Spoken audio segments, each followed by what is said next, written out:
reloaded your save, if you saved before the first board, because there is a save point there, you could have gone back and done it. That is a possibility. I fully acknowledge that's a possibility.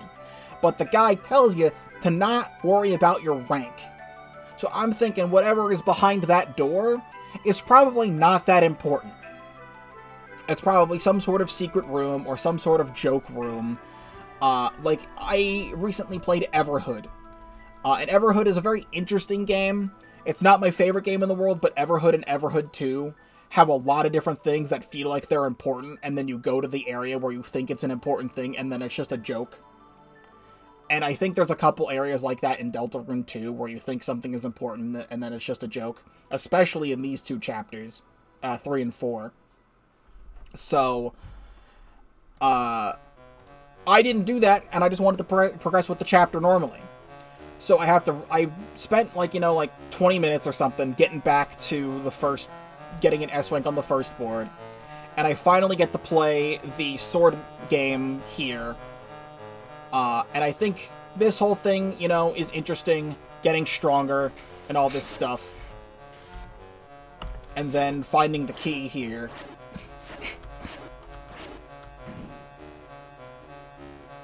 You got the ice.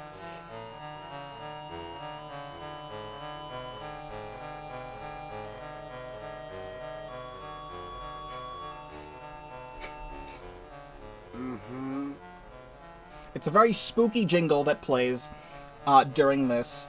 And I was thinking, Banjo-Kazooie Ice Key, but also, the Ice Palace. Because I hadn't been to the Ice Palace yet. I couldn't get in because I didn't have the Ice Key. The Ice Palace was something that was, talked about with Noel's Dragon Blazers game. And was also theorized to be a location in Deltarune in the future. So then I skip ahead in the video to when I actually get back here, maybe another 30 minutes pass or whatever, to finally get back here. And I'm able to go into the Ice Palace. Very Ice Palace to me.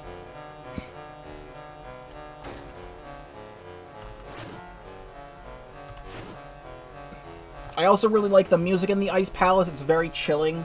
It's called Glacier. I do really like the song that plays in here. You kind of do a mini Zelda dungeon-esque thing. And then you get the white mage thing. Mm-hmm.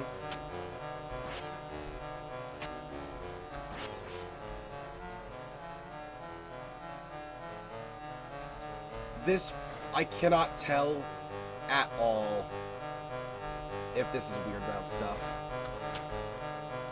The entire time I'm playing through all of this, I am so incredibly confused. I don't know, in this moment, I don't know where the Shadow Mantle is, I don't know where the Shadow Crystal is, I don't know where the egg is, I don't know what's going on, and I'm very confused by all this. I would have thought this would be a lot more interesting if I was doing it on my first playthrough. But I had to play the chapter a second time. It's very chilling, no pun intended, with having this, real fake Noel robed figure here doing Snowgrave on things and seeing the she was used up stuff. It was very chilling and interesting. And then you get the shelter key. Shelter key. I'm very intrigued and interested by all of this because I want to see the story progress and I want to see everything that I had missed. So then I have to go all the way through the rest of the chapter and I skip ahead through all this. And some stuff that was cut out of this is that I spend 20 minutes looking online on how to figure out how to get the egg.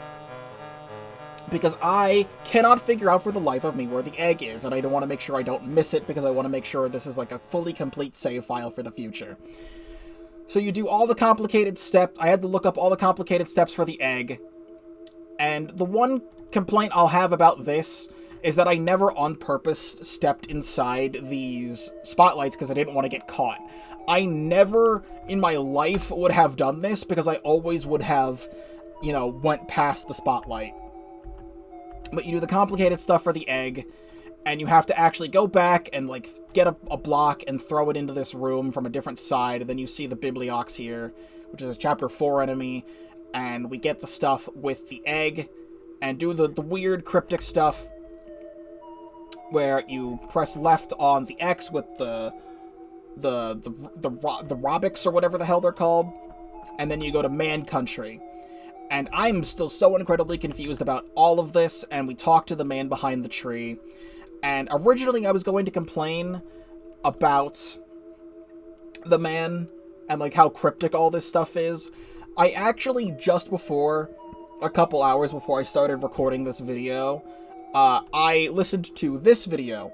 I Know the Deltarune's Eggman by The Bee's Knee.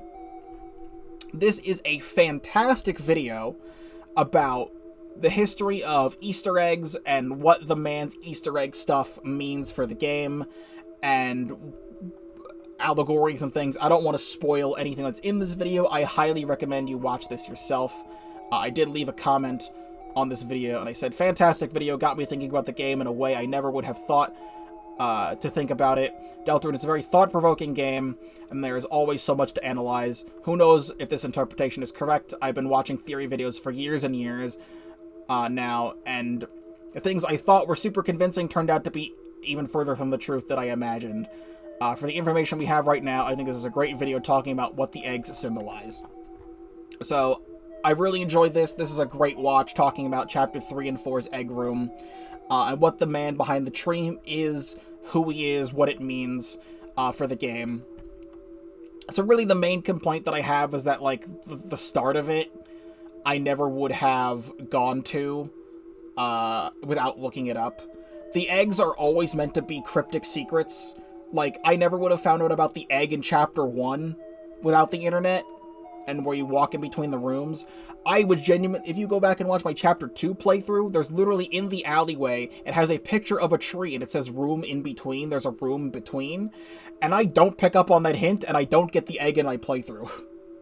I had to go back after I finished uploading that video to get the egg. So I do have the Chapter 2 egg in this instance, but not when I first played the game. So all that's there. And a thing that the man says is to put the egg somewhere. I don't remember exactly where he says it, but he says to take the egg somewhere in this text. Okay, right here. Chris received the egg, although you may lose it in another day.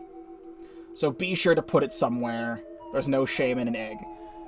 So in Chapter 1, you take the egg and you bring it to Asgore's refrigerator in his flower shop and you put it in there. In Chapter 2, you take the egg that you find and you bring it to Sans' grocery store and you put it in the egg basket there.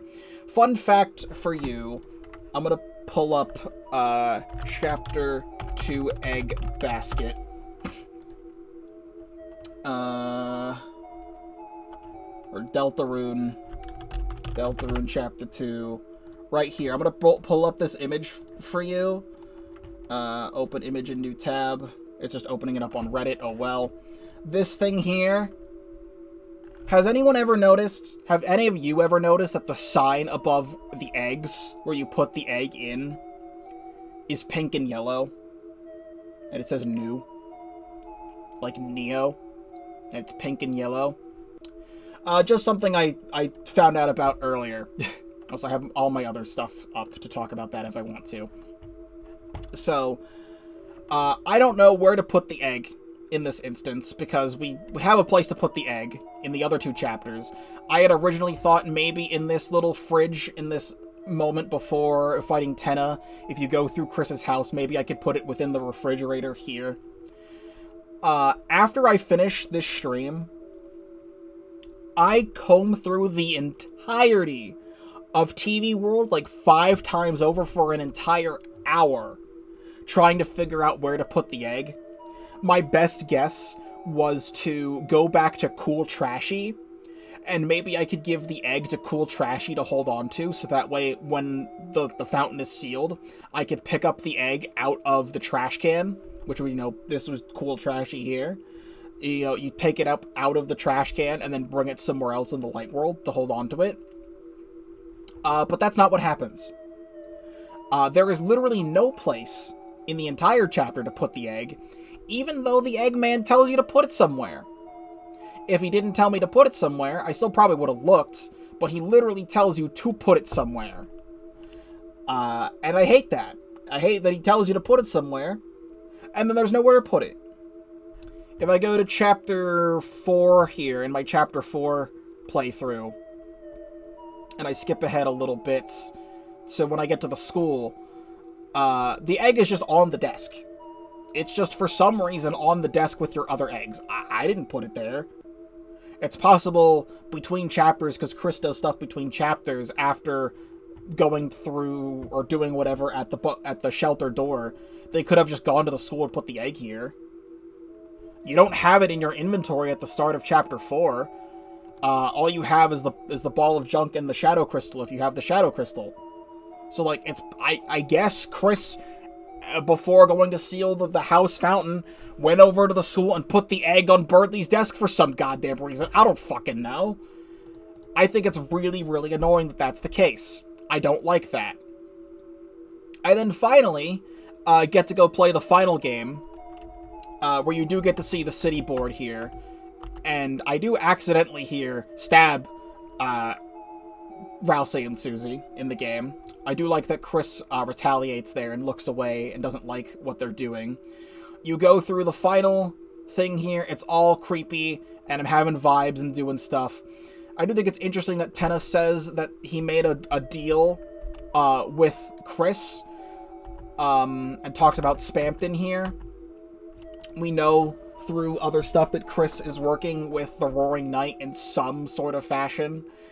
And it's possible that between Chapters 1 and 2, Chris went down to the living room, plugged in Tenna, and talked about the Knight's plan, and then had that planned for this instance. Then we do the fight against the Shadow Mantle, also known as Eram. We finally get to see the Shadow Mantle, and I do this whole fight. This fight takes me like 20 minutes. It's a little tricky of a little bit tricky of a fight. I also do freak out at the cat faces.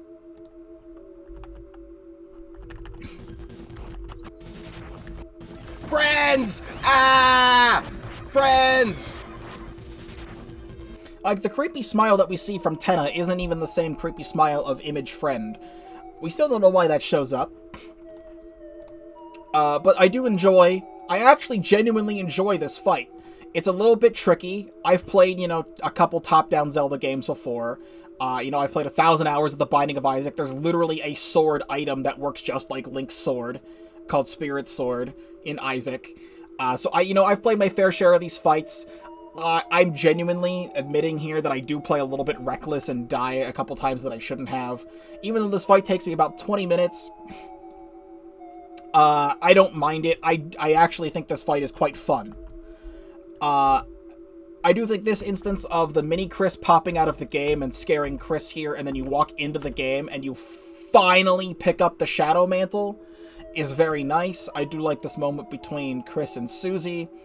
And then the only thing left at the very, very end is the Roaring Knight.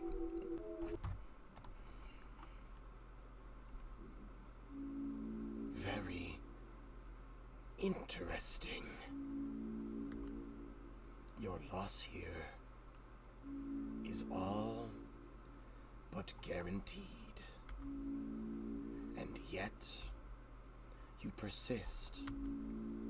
If you are so determined to try once more, then shall we hasten? So you're able to go back and fight the Roaring Knight. Now, I have a lot to say about the Roaring Knight. I could excuse, you know, the slightly bland dark world that you explore in this chapter after Tenna goes a little bit nuts. It was still completely serviceable. It was completely fine. It was still a little bit bland, and there was a lot of missed potential there, but I could have excused that. The Roaring Knight is my least favorite fight in all of Deltarune, and it's up there for my least favorite boss fight I have ever played in my entire life. I don't even know where to begin with the Roaring Knight fight. I guess where to begin is once a character gets downed.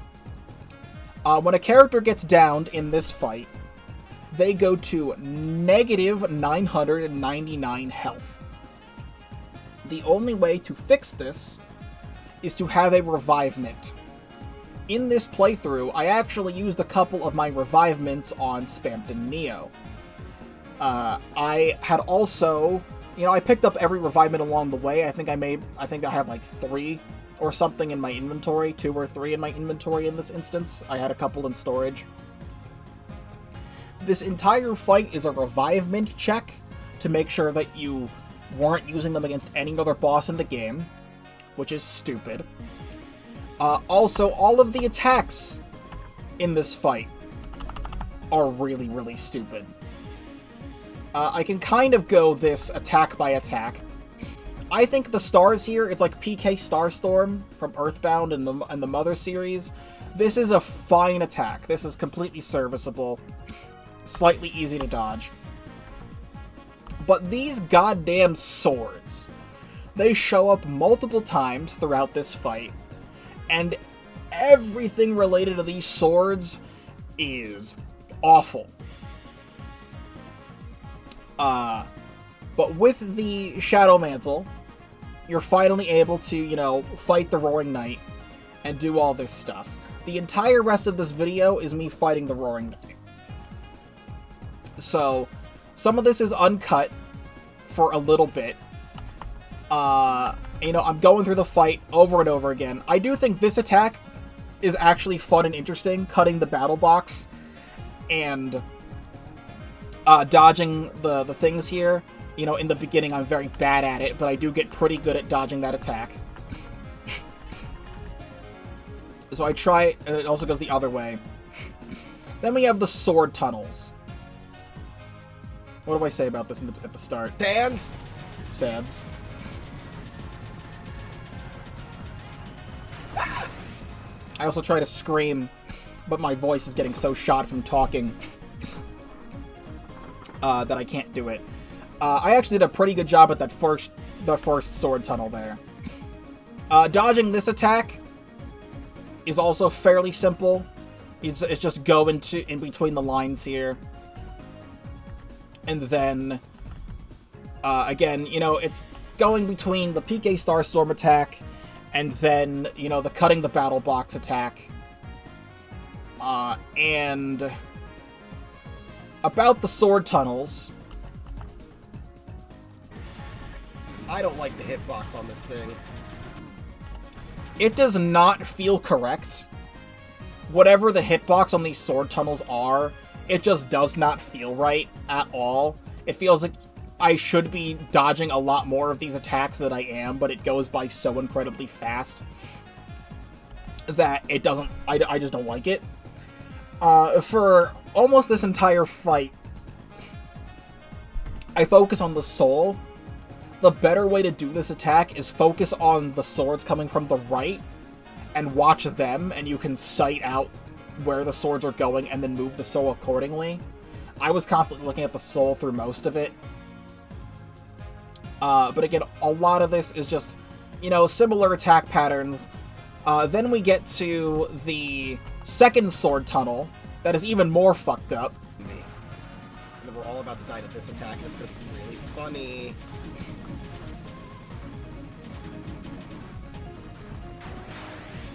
Again, at least for my first try here, I did a decent job at dodging that for that first attempt there. But the swords go in a very circular motion, and I hate them. Again, for most of the fight, I was looking at the soul and not the swords. When I started looking at the swords more, I was dodging this a little bit better. What you'll see me do throughout most of this fight as well is I try to dodge a lot of these things. These lines don't add up. At least in that instance, I was in the middle of that. There's many other instances in this fight where I am in between the lines and then still take damage. This attack is fucked up. They are here. Okay.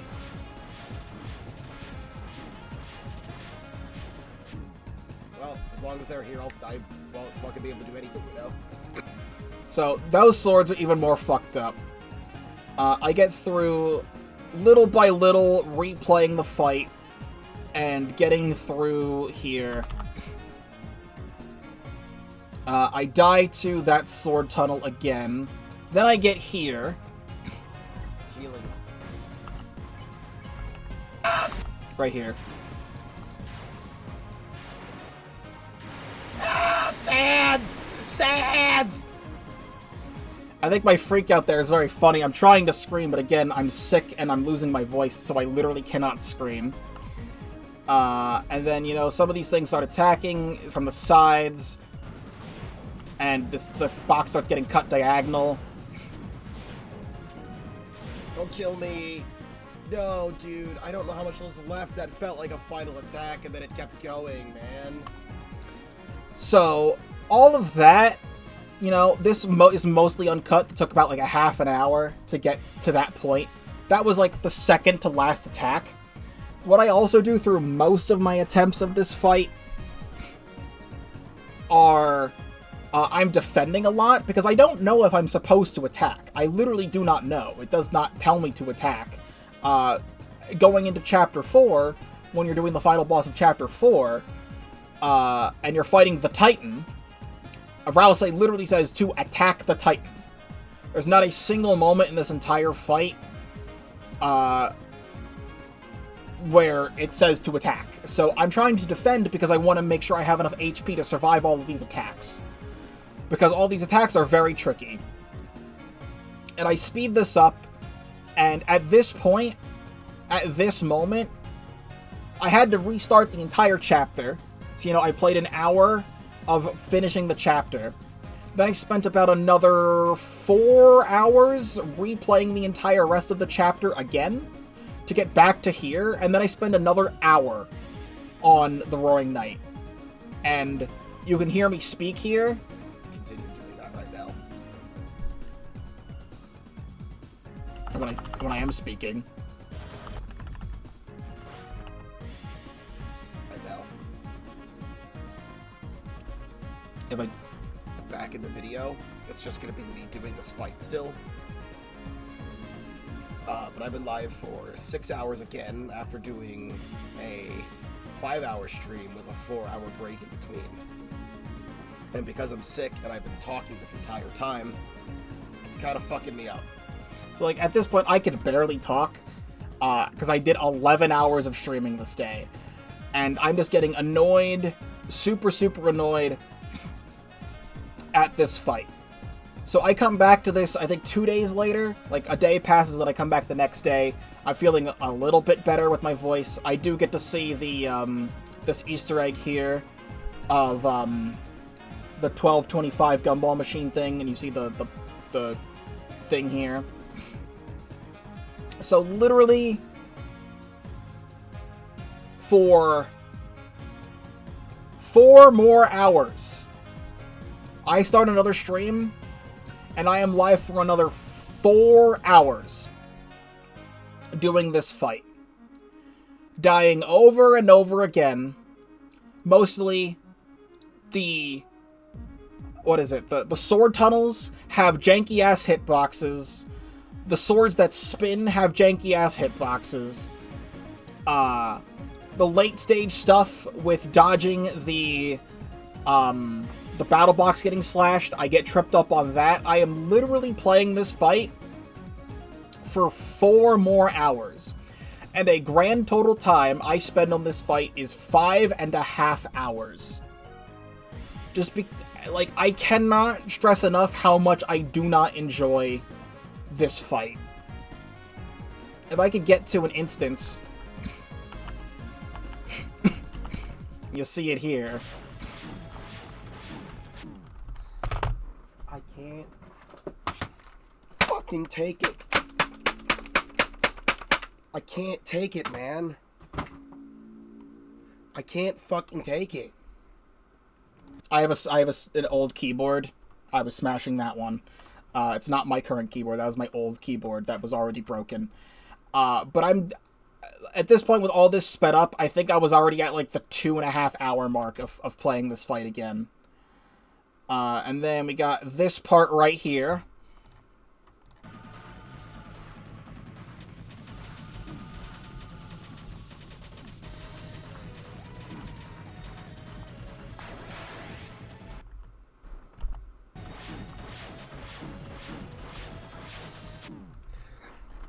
And I'll let this speak for itself. For the fucking love of God. Come on, man. Please. Like, I don't know what the fuck to do. I don't know what the fuck to do. This keyboard was already broken to begin with, by the way. That's why I'm smashing it.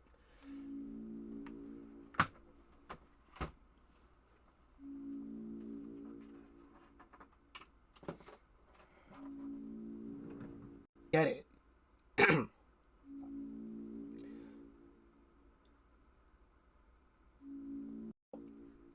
The Zenith Martlet fight. I despised the Zenith Martlet fight at the end of the Genocide route. But the Genocide route fight is meant to be the most annoying bullshit you've ever played. That was the entire point of Sans at the end of Undertale.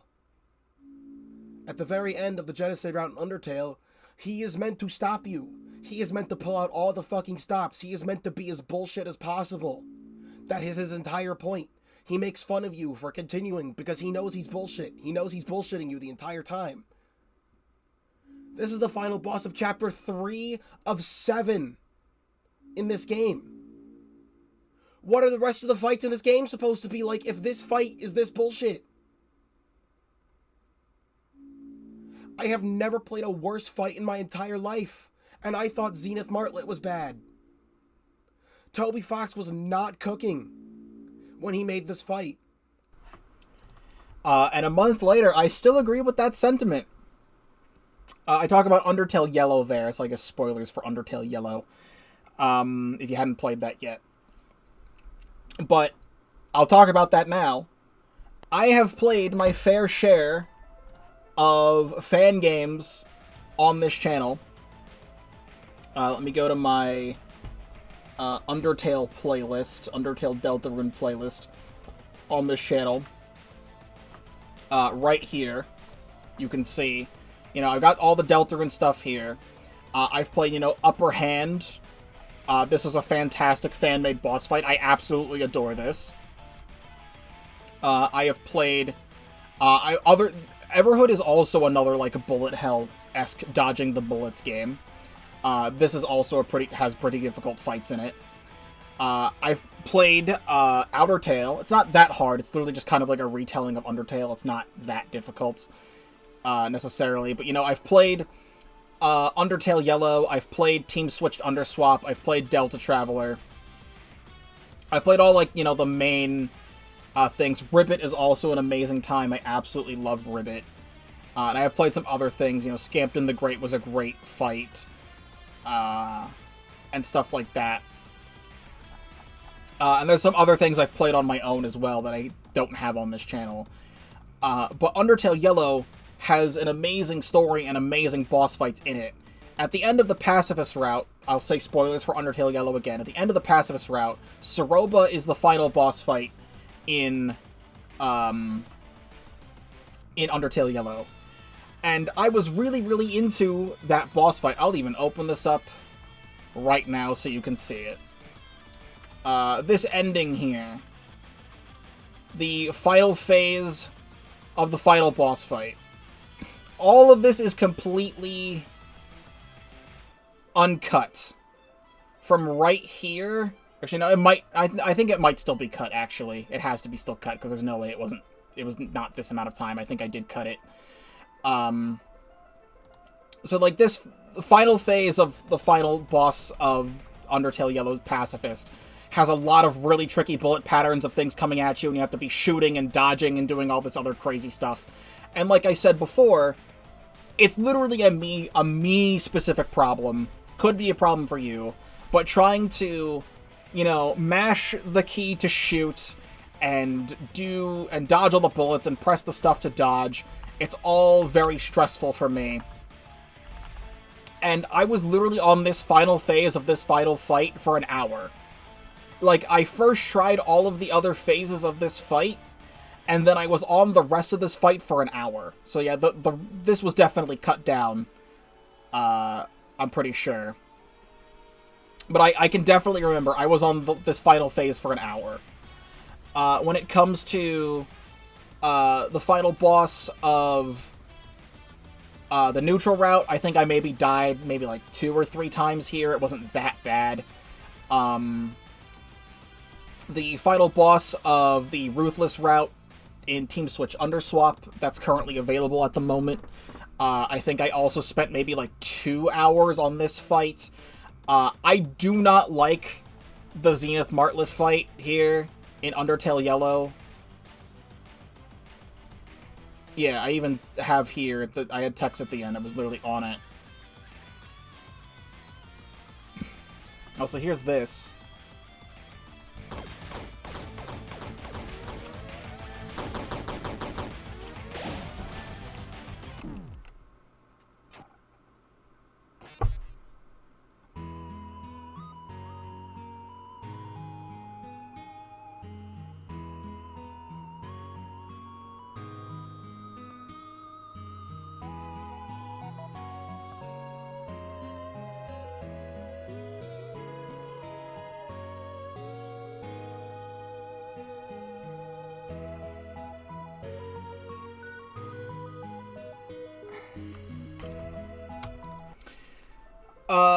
Yeah, I don't like this fight.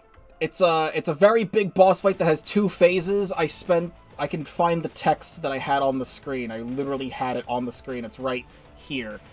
Phase 1 took an hour and 20 minutes. Phase 2 took an hour. I also found that there's also this command, a command that you can use in this fight to heal that wasn't there. It was patched in an update, and people actually beat it. I literally would have quit this fight beforehand. This fight has so many, like, really hard dodging the bullet and shooting attacks, and it does not work in my brain, and things come out of nowhere, and it's such ass. I do not like this fight. But it's meant to be a fight that stops you. That's the point of the Genocide route. It's meant to make you feel bad.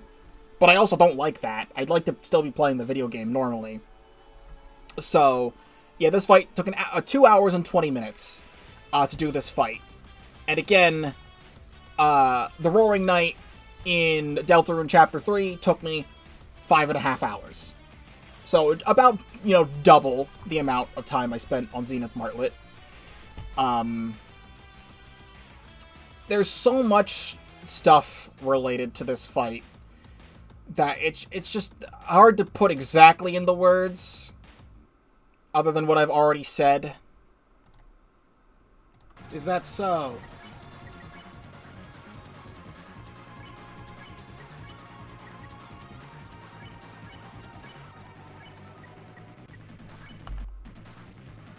Mm-hmm.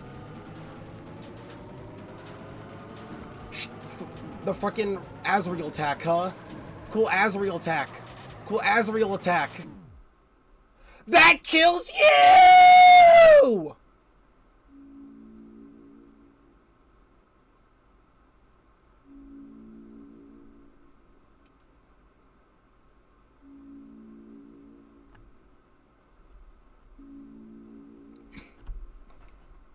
So, the entire reason how I got to this point in the fight in the first place is that I had already spent nearly 4 hours in this stream. So, like, we were at, like, the 5-hour mark or something like that, total of playing this fight. And I just said screw it, and I plugged in my Switch Pro Controller, and I was able... This was the first attempt, by the way. I plugged in my Switch Pro Controller, and I made it to the final attack first try. And then the entire rest of this is that I do it again. I think I die one more time, and then I make it all the way back there. And then I'm finally able to do the rest.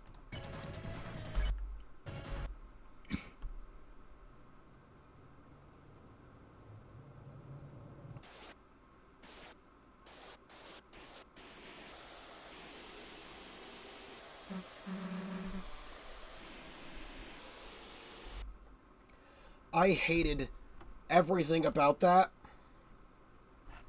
And my what the kids nowadays, apparently who have only been saying this over the last, 2 months, I don't know where the term crash out came from, but my crash out about, 30 minutes ago, saying that I hated this boss fight more than Zenith Martlet. I spent 2 more hours on this boss fight than I did Zenith Martlet. I say 4 hours here because I was talking about the current stream that I was in, where I was live for 4 hours at this moment, but I didn't take into account the previous stream where I was already on it for an hour and a half. It took 2 hours. Roaring Night took 4 hours total. I hated everything about this. I will say, I will take half responsibility for hating this fight. Because, again, something about me playing on the keyboard on certain aspects of things, it just does not work for me. And I play certain games such as The Binding of Isaac. I put 1,000 hours into The Binding of Isaac with Switch Pro controller only. That game does not make any sense to me whatsoever if I'm playing with the keyboard. I have to play with the Pro controller. So I had to play with the controller in this instance. The exact moment I switched to the Pro controller, it's been 15 minutes since I started using the Pro controller, and then I beat the fight. So it definitely helped me, but I absolutely despise this, and it is my least favorite part of this entire game thus far. Narratively, the Roaring Knight showing up here is fucking sick as hell. But if you don't get the stuff in the beginning of the chapter because you don't know any better, and you don't get the S rank, and you can't get the ice key, and then the game says, fuck you, you can't get the Shadow Mantle now, you have to replay the entire chapter. So you replay the entire chapter, and then you get the Shadow Mantle. But actually, if you get the Shadow Mantle first, it's actually impossible to get the egg. So if you got the Shadow Mantle first and then didn't get the egg, you actually have to replay the entire chapter again, so you can get the egg first, and then get the Shadow Mantle, and then do the boss fight. And like I said at the start of the stream, there's people who, it's been 2 days, who have already beaten this fight without the Shadow Mantle, and beaten this fight without taking damage. You deserve to be put in the dick suction machine for a week straight, for pure unadulterated ecstasy that I don't deserve, because that's not me.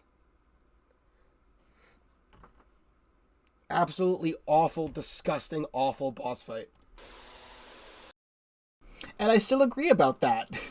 A month later, I still agree. So yeah, that's my experience with the Roaring Knight. There's actually even something I want to edit into this video right now, because I actually finished recording the video and then I forgot one of my points. So this is what I do, I ramble for 2 hours and then I forget some of my points and then I remember them later and then I record it later. The other thing is that the whole thing with, you go through all of this trouble, you go through the whole thing of doing the S rank first game, then the S rank second game, then the S rank third game, and you finally get the Shadow Mantle. And the thing is that the Shadow Mantle isn't even required to beat this fight. For some strange reason, I know this game's been patched a couple times, but I don't think this has been changed. On a first playthrough, no matter what happens, if you die to the Roaring Knight, it'll just go to the cutscene of Susie grabbing the knight's leg, and then it progresses like normal. I watched Shay's playthrough. Shay got the Shadow Mantle. Shay had the mantle equipped. And they died to the knight, and it just progressed like normal. Which is stupid. So you have to reload your save. No matter what you do, it is impossible to get the Shadow Mantle unless you actually perfect the fight. Or get the Shadow Crystal. So you have to reload your save and do the whole thing again. But the Shadow Mantle is not even required for the fight. So all of this build-up, this entire time, way back in Chapter 2, 4 years ago, Shawn says, oh, you need the Shadow Mantle, or otherwise you will not be able to beat this next fight. And so many people are theorizing, what's the Shadow Mantle? Where's the Shadow Mantle? How do you acquire it? What does it do? All these theory crafting things, and it is completely worthless. Yes, it negates some of the damage of, you know, Titan attacks and Knight attacks and things, but it is completely worth it. I think it increases in defense every chapter, so if you don't get it, then, you know, there's other armor to pick up, I guess, and something might even be stronger than the Shadow Mantle late game anyway, but, like, come on. I went through all the trouble to see everything after all of that, and then I find out later that it's not even required to beat the fight in the first place. The other thing I wanted to talk about is music. I have a tier list on the screen now of all the boss themes, all the battle themes in the entire game. This is my definitive battle theme tier list. All the way at the bottom, you can see Black Knife and Burning Eyes down there. Because it is still A+. I have them ranked S+, S, A+, A, A-. And I have these ranked in the order of how often I would go out of my way to listen to these songs. All the way at the top is Big Shot. I think Big Shot is probably the best battle theme in the entire game. It has been stuck in my head for 4 years. I still listen to it constantly. From now on, from Chapter 4, absolutely banger battle theme. Love it so much more than Rude Buster. Cat Swing from the mic fight, incredible Spamped In remix. The World Revolving is a classic. TV Time is an absolute banger. Guardian is so incredibly climactic and awesome. Hammer of Justice makes me actually care about Spear of Justice. Fun fact about me, if you didn't watch my Chapter 4 playthrough, I talk about it in the Chapter 4 playthrough. But if I'm listening to the Undertale OST, the two songs that I'm skipping are Spear of Justice and Metal Crusher. I do not care for those songs that much. I love Battle Against a True Hero and Death by Glamour, but I'm just gonna not listen to Spear of Justice or Metal Crusher. I do not like listening to Metal Crusher. Spear of Justice is just kind of repetitive and whatever. With the leitmotifs in Undertale, it's literally just the Ruins/Waterfall motif, and I'd rather just listen to those two songs. Attack of the Killer Queen, banger. Rude Buster, banger. Rooter Buster, banger. And then keep going all the way down. I love Sweet Cap and Cakes, by the way. They're very underrated, and I love Syra Battle. Incredible battle theme. And, you know, it keeps going to how often I would want to listen to these songs, and Black Knife and Burning Eyes are all the way down there. The thing with Black Knife is that it is an incredible song, don't get me wrong, but it has what I would say the Megalovania effect, but in a bad way. And what I mean by that is Megalovania became such a popular song. By the way, Megalovania is my favorite song of all time. Megalovania became so popular not only because of, you know, the hardness of Sans, but every single time you die in that fight, you respawn and go back in, you go through the first attack, and then it goes for like 20 seconds until the song starts kicking in more. And it's just because of that fight, it's so iconic. But then with Black Knife, you die in Black Knife, and then you have to hear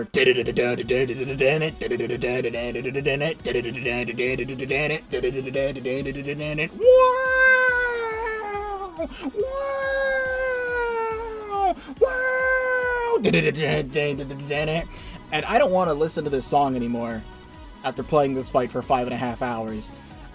Burning Eyes is also, you know, just a lesser version of Black Knife, and they're still great songs. Again, don't get me wrong, they're not terrible songs, but, like, I don't want to listen to them. There's a problem that I have. We're going to talk about Chrono Trigger. I love Chrono Trigger. I played Chrono Trigger blind on the channel, like 3 years ago, something along those lines. I think a little over 3 years ago. And Chrono Trigger is great, but one of the problems I have with Chrono Trigger is there's too many battles. Like, I think the combat in the game is fun, but you could be progressing through a story area, and then you get into a battle, and it's like there are overworld battles, but then there's just, like, battles you walk into an area, and it activates a cutscene and starts a battle, and then you beat the battle, and then you walk 2 steps, and then there's another battle, and then you walk 2 steps, and there's another battle, and then you walk 2 steps, and it activates a cutscene where all the characters are standing completely still, and then a bird flies in from the sky, back and forth, and then it, like, shits on your head, and then the bird flies into view, and then it starts the battle. And it's really annoying how many required battles there are in that game. And I can remember the battle theme so well because it's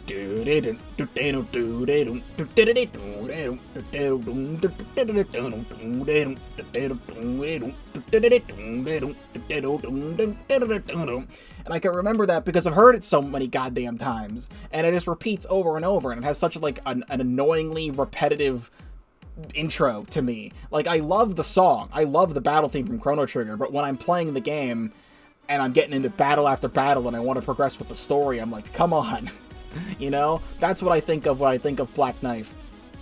At the bottom, I have It's Pronounced Rules and Versus Susie. Again, they're not terrible songs. It's just I'm not going out of my way to listen to those ever, and then especially not Ripple. Ripple is a great cutscene song, but that's how I feel about the music of Black Knife. So, like, not only is the night fight bad, not only is it shit, not only is it terrible, it also has pretty okay music, but also I'd rather listen to, like, any other battle theme in the entire game that's not Black Knife, you know? Like, Chaos King's a banger, Versus Lancer is a banger, Now's Your Chance to Be is great, Smart Race and Checker Dance and Dark Zone, I think, are more easy to listen to songs than Black Knife. So there's that ramble I have to edit in, and then back to the regular video. Wait, hold on, scratch that. I have another genuine thing I need to edit into this video right now. There was something I complained about that's completely different from in the Roaring Knight fight. Just another thing about this fight that is stupid and bad that I need to talk about here. And there's something wrong with this image. And you might be thinking, what, Pokeball 35, what is possibly wrong with this image? And that it is Rude Buster. Rude Buster is what's wrong with this image. Because we have some lore to talk about here. Because it should be Red Buster. The thing is, this is real lore that Toby Fox has talked about in the past, during the Undertale 6th anniversary live stream where they played Deltarune Chapter 1 for some reason. Toby Fox talks about a bunch of different lore things in Deltarune, and one of them is that when you are close enough to the Dark Fountain, your abilities get enhanced, which is why King and Queen are a lot more aggressive at the Dark Fountain. Toby literally says in the Chapter 1 live stream that the reason why the King is so mad and aggressive is because they're right next to the Dark Fountain, and it enhances their abilities. When it enhances their abilities, Chris has the ability to shine their soul on Susie and have it be Red Buster, which is even more damage. And Chris has the ability to shine their soul on Ralsei for dual heal. This is the exact same. It is only accessible in the King fight at the end of Chapter 1 and the Queen fight at the end of Chapter 2. So you can see that Chris is right here and the Dark Fountain is right here. Chris is right here and the Dark Fountain is right here. That's the Dark Fountain. What's really confusing about this ending portion is, if I could find like the exact moment right here, you can see in the distance Chris, Susie, and Ralsei standing in front of Tenna, and you can see the Dark Fountain all the way in the background, but then they walk slightly to the right where the Christmas tree is, and then the Dark Fountain is over here. This is clearly the Dark Fountain because it's right there. I don't really know the logistics of having it being in the background over here, and then it's over here, but that is quite literally the Dark Fountain. We are fighting in front of the Dark Fountain of the Dreamer House. It can't be anything else because you can see that it flows exactly like the Dark Fountain. That is the Dark Fountain. Susie has access to Rude Buster here, but if we go to Chris's acts, Chris only has Check and Hold Breath, which speeds up the soul. Chris does not have access to Dual Heal. Chris does not have access to Red Buster. Did Toby Fox just forget? No, he didn't forget, because here in the Titan fight in Chapter 4, for some reason, Susie doesn't have access to Red Buster, but Chris's acts, Chris has access to Dual Heal here. Why is Dual Heal in this fight? Why is it here? Because it's a Chris act to do it. But for some reason, it's not shining their soul on Ralsei, it's shining their soul on the both of them. Like, it's both a Chris and Susie act that takes the whole turn, even though before it was an act that only Ralsei could do, for some reason. Like, but did he actually just forget? Like, 100% serious question. Do you think Toby Fox forgot about his own gameplay mechanic? Because you just cannot use dual heal or Red Buster in the Roaring Knight fight. Out of all of my complaints with this fight, 100% genuine, 100% serious, this fight would have been so much better if you had access to these spells. Where are they? Why are they not here?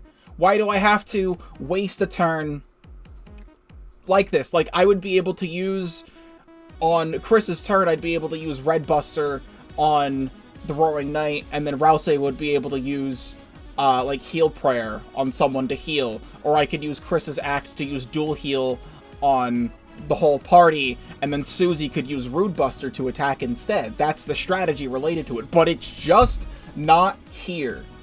The entirety of this fight is just meant to be fuck you. It is just meant to be fuck you just because.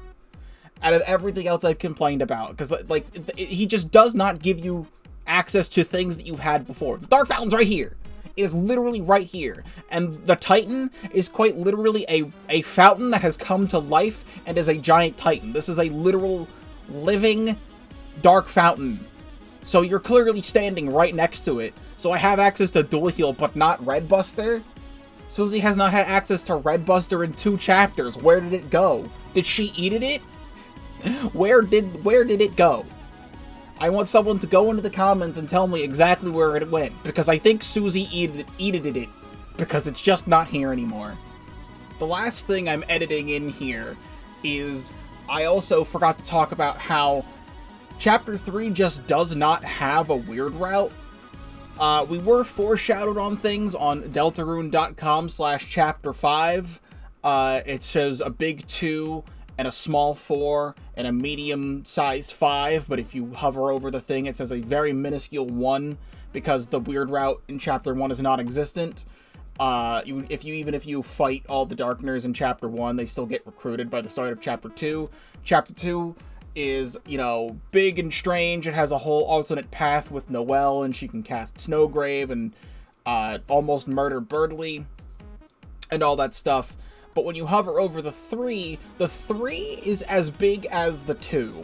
And my theory is going into Chapter 3 was that even though the 3 is invisible, so it's going to be even more, like, hidden or something. Because, like, it shouldn't be as big as the 2 if it's not important. But it's literally not important because it's not existent. Because when you click on the 3, it makes the Shadow Mantle noise. So the entirety of the weird route in Chapter 3 is actually the required path for the Shadow Mantle in the first place, which is part of the normal route, because you go backstage and it is creepy, and it talks about freedom, with the freedom of the video game, and Ram talks about freedom, and then the E-Ram Shadow Mantle thing talks about freedom, and stuff like that, but you don't get the crystal from that, you get the Shadow Mantle from that, which is supposed to help you get the Shadow Crystal from the Roaring Knight, which I already explained how the Shadow Mantle isn't even required in the first place to do the Roaring Knight fight. And I personally think I've played the weird route for Chapter 4. I think the weird route for Chapter 4 is pretty impactful. It's quite small, which is why this is small, but all the stuff with Noelle in her house and all the other cutscenes you get throughout Chapter 4 build up to whatever is going to be happening in Chapter 5. And the Chapter 5 thing is even bigger than the Chapter 4 thing, so the weird route for Chapter 5 is going to be insane. But in order to do the weird route, you have to do all the Snowgrave stuff in Chapter 2, but then you have to, once again, waste all of your time playing, like, even when I'm speedrunning through, like, my own casual speedrunning, because I had to go all the way through Chapter 3 again to see all the stuff to get the Shadow Mantle. Even speeding through all of that still took me like a couple hours, so I have to waste a couple hours again going all the way back through Chapter 3 just so I can see all the cool stuff in Chapter 4. I think there's like 2 or 3 lines of dialogue that Rouse says at one point that changes on the weird route, and that's it. So the fact that there's absolutely nothing to do in Chapter 3, it is just an intermission. Like, Chapter 3 is an intermission to get to the good stuff that's in Chapter 4. And once again, do not get me wrong. I've been talking about all this time about the stuff that I like and don't like about Chapter 3. There's stuff that I like about Chapter 3. But if I'm trying to do the Weird Route playthrough, I don't want to waste my time. And I had to waste my time. When doing the chapter, the Weird Route playthrough, I think it took me like 3 hours or something. 2.5, 3 hours to speedrun through Chapter 3. Hoping I'd find something cool, and all I was doing in that entire time was talking about how there is just a lack of Weird Route in Chapter 3, and I wish I was playing Chapter 4 right now. So, I think that's the last thing. The entire rest of this video is now going to be the actual bit of the video that I finished recording beforehand, before I was editing all this stuff in. So now it's back to that. This was incredibly painful, and between, you know, my talk about time earlier, I absolutely hated the fact that I had to waste my time. I had to spend 4 hours or something replaying the entire chapter that I just completed because I missed one thing. I didn't score enough fucking eggs and dog food and bottles of milk in the cooking minigame, and because of that, my entire experience of the chapter was ruined. Because I was conditioned into not caring about my rank that much from one character at the start of the chapter, and then I missed everything. Then I had to spend 4 hours replaying the whole chapter, and then another 5.5 hours fighting the final boss. And, you know, like, I made the point again, this is the final boss of Chapter 3 of 7. And this is the kind of shit that's being thrown at us. And the Chapter 4 final boss is difficult. I never died to it, though.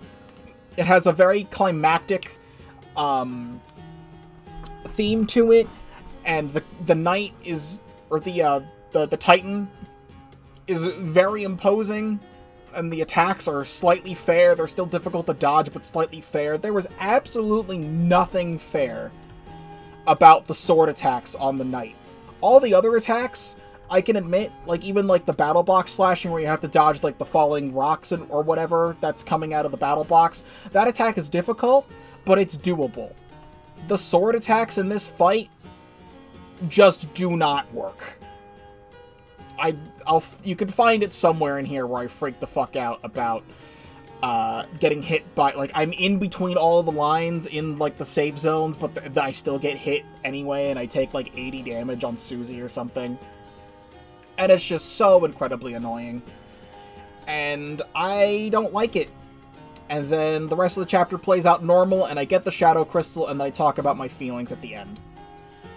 That is my experience with Deltarune Chapter 3. It was a mid-chapter for me that I enjoyed, that then became my least favorite chapter in the entire game thus far, and I do not see that changing.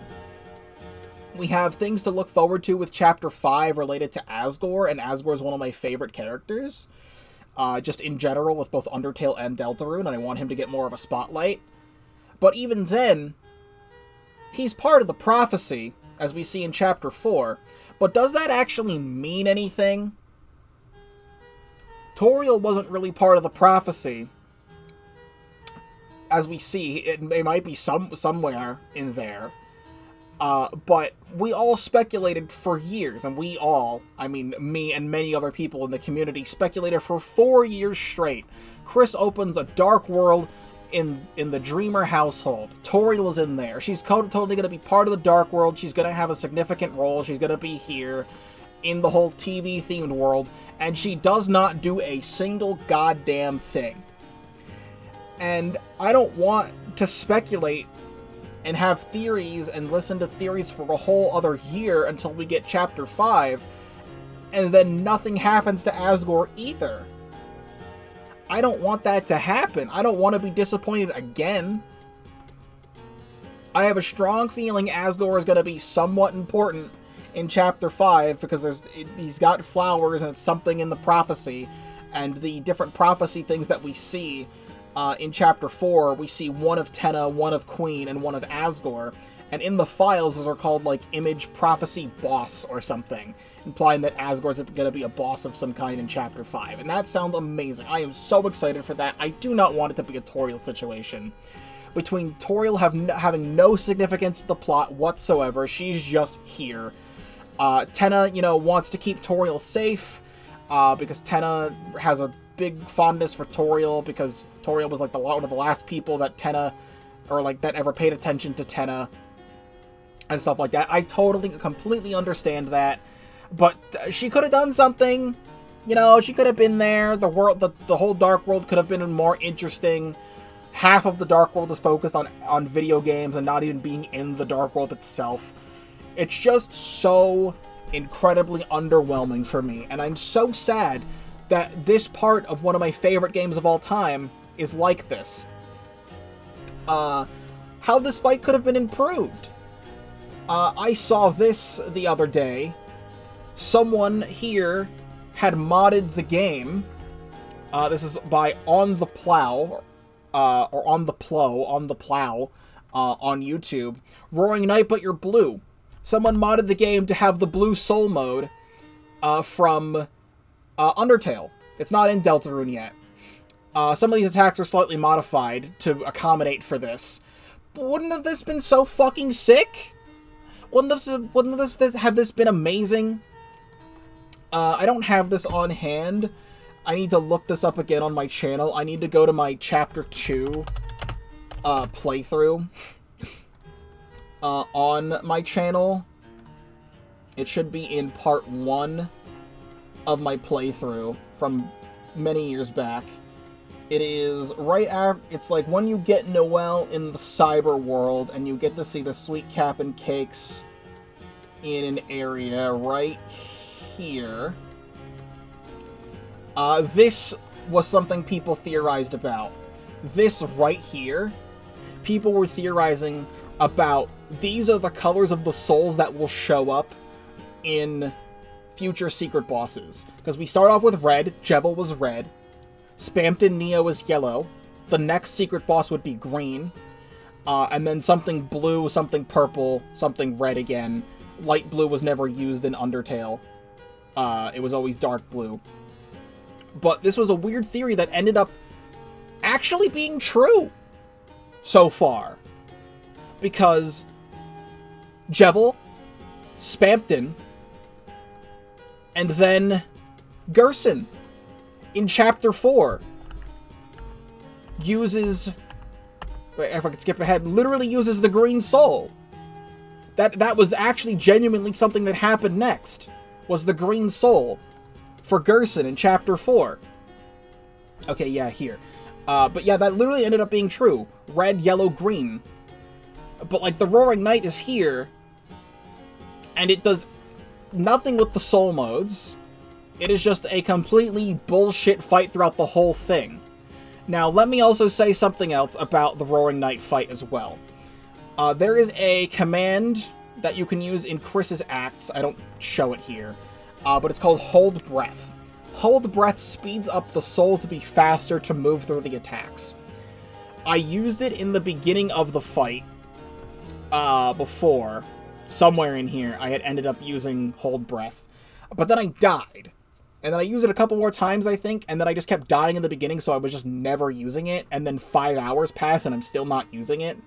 I find out near the end of the fight that I had originally thought that Hold Breath lasts for only the one turn. You'll use it for the one turn and you speed up for the one turn. It's apparently for the entire battle. However, I was already 5 hours into the fight with all of this muscle memory developed to near the end of the fight, and I just did not want to use the command to speed up the soul, because then I would have had to relearn the entire fight again with different soul speed, and I just didn't want to do that. But genuinely, I've lost the thing again. Genuinely, if the Roaring Knight had the blue soul mode, and it had Sans-like attacks like this, and the spinning thing at the end, you know how fucking amazing that would have been to have that be the case? You know how many theories would have popped up from this? There's been so many theories for years about, like, Papyrus being the knight, or Papyrus being the man behind the tree, because we never see Papyrus in this game. Wouldn't have that been hilarious to, you know, see this? Because we see the antlers, it's meant to represent, like, you know, a reindeer. This could be December holiday. I'm on the camp that this is some sort of December holiday thing, but that could also be a red herring, because I was also thinking it could be Carol, but it's probably not Carol. I think it's December, but wouldn't have this been fucking incredible if the Roaring Knight appears and it has the blue soul mode, and you're able to dodge the attacks with this, and there was different attacks, not just these, but different attacks to dodge, because a lot of these aren't, you know, aren't meant for this, because it's modded into the game. But, like, genuinely, this would have been the sickest goddamn thing of all time. It was me all along. I was the Deltarune. Every secret, every cell phone, it was me. That's right, me. Me and Tony the Fox have been preparing all along for the final battle. Now, please, remember, use all the eggs to make the ultimate omelet. Yes. As an animation by Silly, audio by Vinesauce Joel. But literally, it would have been so much better if this was the case, because I would have actually been excited for it, and not just a stupid-ass fight that I hate that has the red soul, and it's stupid.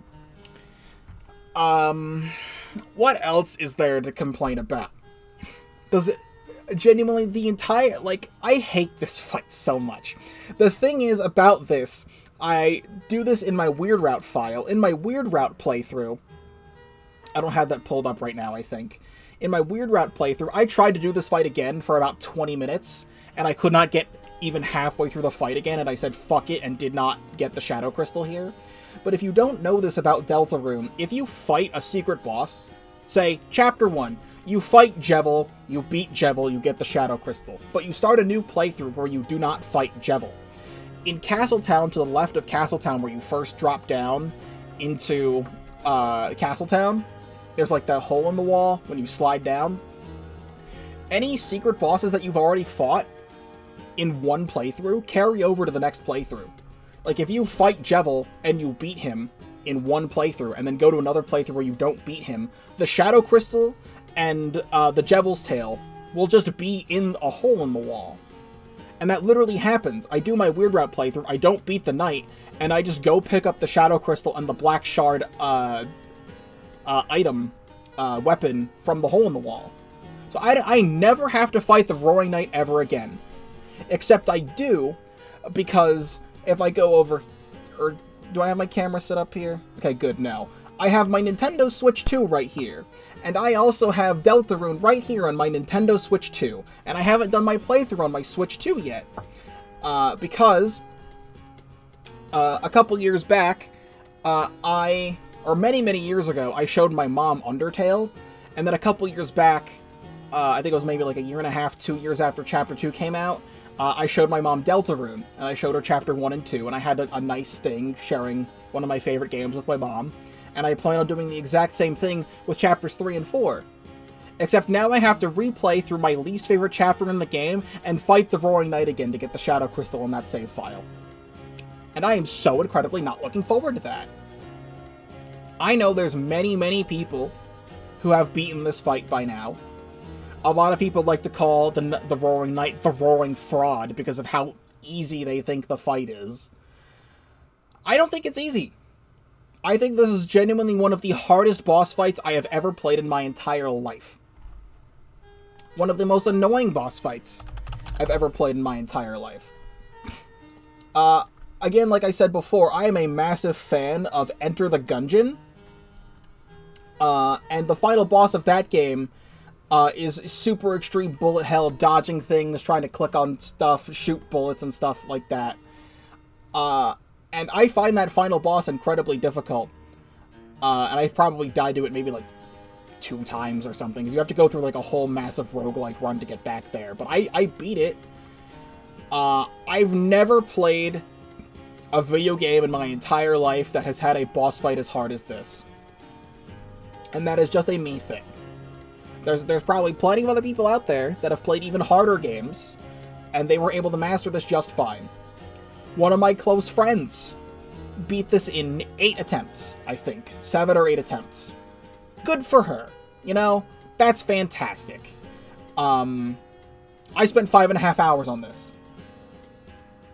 And I can keep complaining for a lot longer about this. But I think I have made my point.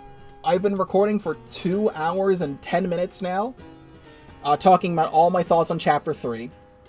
If you want my thoughts on Chapter 4, I think Chapter 4 is, like, literally peak, and one of my favorite things in the entire game. I said after the end of Chapter 4 that it's my favorite chapter in the game, but because of the time Chapter 2 released, and I got to do the silly queen voice, I got to talk like this, and I got to be queen, and I got to talk like this the entire chapter, and it was really fucking funny!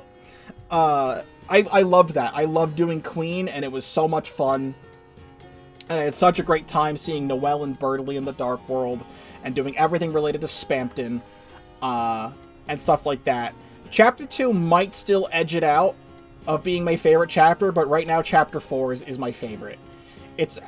We go from something that I do not like to something that I just love and adore. And it's so sad that I love Tenna so much, and he's in my least favorite chapter of the game. I love Chapter 3's, you know, really expansive Light World segments. I love going and talking with all the characters in the Light World. One of my favorite games of all time is Omori, and no spoilers for Omori. You can go watch my full blind playthrough of that as well. I'll probably link that somewhere. But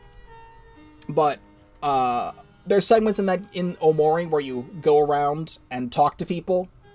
If you know, you know. Those are some of my favorite segments in that entire game. That entire game is incredibly interesting and emotional, and had me hook, line, and sinker the entire time. I love Omori. So getting to see all the stuff in the Light World was really, really interesting. And the whole stuff with Noelle's family was also incredibly interesting. Everything related to Mike, I am slightly disappointed by what Mike turned out to be. But I'm not going to get into that now. Again, you can watch my full blind playthrough for all of that. But everything in Noelle's house, getting to see Noelle, and Noelle's house, and December's room, and roaming around as the Soul.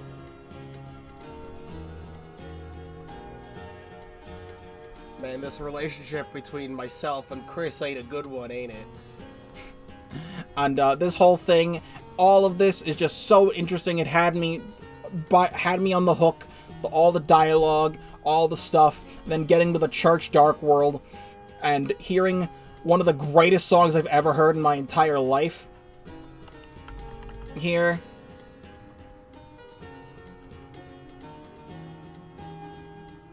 Prophecy, which whispered. I wish this was turned up a little bit more, honestly. But, like, first Sanctuary, and then hearing From Now On for the first time. Wait!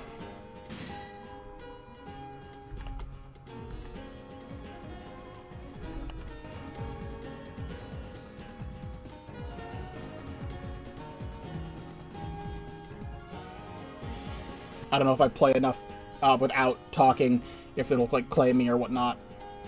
But, like, From Now On, one of my favorite songs in the entire game. Gerson showing up. I say at the beginning of my Chapter 4 playthrough, I have always been a believer in the Oberon smog theory, which is a theory popularized by Jaru, where Gerson is going to get revived, like his dust is going to get revived with the hammer, and he would be the Roaring Knight. He's not the Roaring Knight, and I'm so glad he's not, but Gerson shows up here, and I was enthralled by this the entire time. Gerson's one of my favorite minor characters from Undertale, so seeing him show up was amazing. And, you know, going through this Dark World was so incredibly interesting, and fighting Gerson and seeing the Green Soul show up for the first time since, you know, Undertale, it didn't show up at all in this game until this moment. Every story better with a little twist. Green! Yeah! Green! The green... I'm over the moon crazy about that, and then the whole ending... I go back and see some stuff, but the whole ending where closing the Dark Fountain and then making the Second Sanctuary. Second Sanctuary is a banger song. The egg stuff is not even as cryptic because I was actually on the Spampton sweepstakes and looking at all that. So, like, I was all in tune. Where'd it go? I was all in tune with all this. This was easy to understand, to find the egg, to get the Shadow Crystal. You can't really miss it. The whole Second Sanctuary, Third Sanctuary, fighting the Titan at the end, the whole... it's raining, the place where it rained and sand showing up at the end. It's all peak. It's all peak, and it's so sad that it all comes after this. Like, I wish I could love Chapter 3. I don't even think Chapter 3 is that bad. It's just mid to me. And then it gets completely ruined by this fight. One thing I would like to close on is this. I listened to this video by Dorked. There's this one part at the very end of this that I would like to talk about. However, I think there's one more takeaway from Chapter 4, and that's the all-consuming power of prediction and engagement with stories. With so many years between Chapter 2 and the latest release, we as a fanbase let our imaginations run wild as we tried to make sense of the story and direction it headed. With so many fan imaginings of the TV world, Tana, Mike, and other concepts, some were left disappointed by what we eventually got, or may feel as though their own imagined ideas for Deltarune are less valuable. Don't be disheartened, though. Even if the fan theories, characters, and chapter concepts aren't canon, that doesn't mean they had no meaning. Gerson himself embraces the idea of iterative stories and reimaginings. When given the homages to fan theories in the Mike fight, even Toby sees the joy in the fandom's imagination. But please feel free to share your thoughts on Deltarune's prophecy in the comments. But, like, it's like, you know, I feel like I'm still valid in saying everything that I'm saying, you know? Like, the whole thing... I'll go back to this just so you can see... I can close these. The mic stuff here. I'm pretty sure the reason why Toby said Pluie wasn't even implemented yet 4 months before the release is because he was paying attention to all of the fan theories of Mike being a microphone character, Mike being a cat, and Mike being a cowboy from the Friend Inside Me stuff. I was a Friend Inside Me believer, by the way. And then just put it all in this fight and said, all your theories are wrong, have a nice day, here's some funny minigames. I was disappointed that Mike was not more story relevant, but what we got was, you know, still fine. But yeah, I don't feel invalidated by my feelings. I even had some comments. I uploaded some shorts about stuff, and I even uploaded my shorts of, like, fighting the knight and stuff. And I've had one or two people in those YouTube shorts comments saying, hey, I feel the same way, this fight sucks too. I'm glad I'm not alone. I've seen many, many people over the last, like, month even share the same sentiment as me, that Chapter 3 has so much missed potential. There could have been so much more in Chapter 3, and we just didn't get that. I also see other people, like, yelling at those people, saying, if you didn't like what we had in Chapter 3, you're media illiterate, and you don't know what you're talking about. Those people just need to shut up. Like, you don't know what you're talking about if you're not going to let people have opinion. Opinions are a difficult thing, because we all have them. And there's a lot of people that agree with particular opinions, and there's a lot of people that disagree with particular opinions. But, you know, I still love Deltarune. I'm excited to see what happens next. Chapter 5 comes out next year. I will be streaming it. I will be uploading my playthrough of it to this channel. So all of that to say, I think I'm done rambling. Again, I said at the beginning of the video, but in case you forgot, I don't normally make, like, video essay things. I do have a couple videos where I ramble, but I don't typically make stuff like this. I make Let's Plays. I've been doing so for, like, 6 years now. And I play a lot of Undertale things, and I play a lot of Deltarune things, and I have a whole playlist. Do I still have that up? Do I still have that playlist up? I may have moved the playlist. I may have closed the playlist. No, it's right here. I have all these other things. If you're interested in seeing other things that I've played, like, you can see my blind playthrough of Chapter 2. You can see the original demo of Team Switch Underswap. Bedlump was a hilarious thing back in the day. I have all my Chapter 2 playthrough here. Undertale 2 is a fantastic fan game that's hilarious. Ribbit was absolutely amazing. Delta Traveler is amazing. One Shot is amazing. I played the updated version of Ribbit. That's amazing. Undertale Yellow is like peak stuff. More Delta Traveler, Team Switch Underswap, all this other stuff. Outer Tail. I have other games that are adjacent. Like I have part 1 of Omori in here. You can watch my full playthrough of Omori. That's in another playlist. One of my favorite games of all time. I played Yume Nikki Blind. I played One Shot Blind. I played Off Blind, and there's also a remake of Off coming out in like a month or two. I will be playing that as well. I played Everhood 1 and 2 earlier in the year. I played Deltarune, the Upper Hand fan game, Deltarune Yellow, which is another thing that came out recently. And obviously all of the Deltarune stuff here. If you want to see any of that, that's all in a playlist. It'll be linked below. I lied, actually. I'm actually editing this part into... I'm re-recording this outro just to make it a little bit more concise. I would like to say thank you to every single person who decided to take the time out of their day over the course of one day or several days listening to this entire ramble about Deltarune. I love Deltarune so much. No matter what I say about Deltarune Chapter 3, it's still one of my favorite games of all time. I even complain about Splatoon, and Splatoon has a lot of problems, and that's still also one of my favorite games of all time. So, like, I can still love and appreciate the games that I play for what they are, but also criticize the things that I don't like.